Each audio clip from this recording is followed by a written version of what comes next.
Tuesday, we went over an introduction to philosophy, right? Which is hopefully going to help set the tone for this course.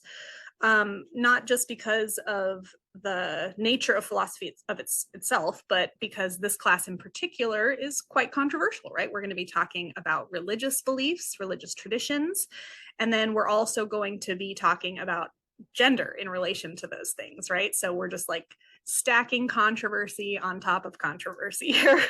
And that can make for some uncomfortable situations. So I just want to reiterate, right? I'm not going to repeat myself what we went over week one or on Tuesday, but the general idea is that we're not concerned with what the beliefs are necessarily, but the reasons behind it, right? Are they good reasons? Have we gone through the work of bothering to formulate reasons at all? And if not, why not? Right? So there's going to be a lot of potential discomfort, right? But I want to make sure that when we are engaging in dialogue about these ideas, whether together here in Zoom or on Canvas in your online discussions, that we're doing so respectfully, right? So even if we are criticizing a claim or a doctrine or a practice or whatever it is, I want to make it very clear that we are critiquing that thing, right? Or the reason behind it, not the person who holds that belief, right? Or not the person who practices that tradition, right? So there will be no personal attacks in this class. I will make sure to help enforce that, but that is just blanket, safe boundaries for these types of conversations. So again, that's not going to mean that they're super comfortable, but they will be done in a respectful manner.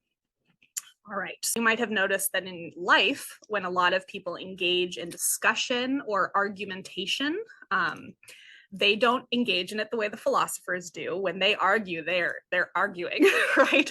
We mean something very different when we say argumentation, right? We're just talking about giving reasons for thinking that something is the case.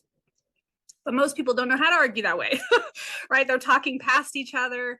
They haven't even, set the ground rules for what words mean, right? They're like living in totally different realities and nothing ever gets resolved, right? So we're looking to have more fruitful conversations, more fruitful discussions, more fruitful debates, more fruitful views. Again, there's a lot of bleed over, crossover.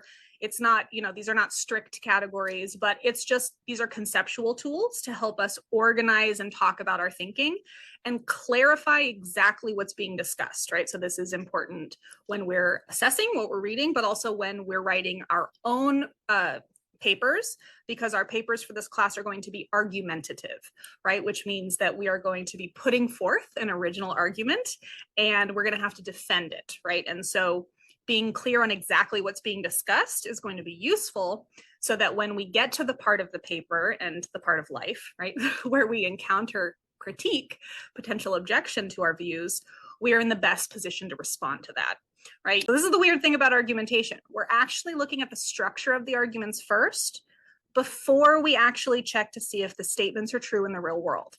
And the reason for that is, one, especially in religion, we're not always able to go out and check, right?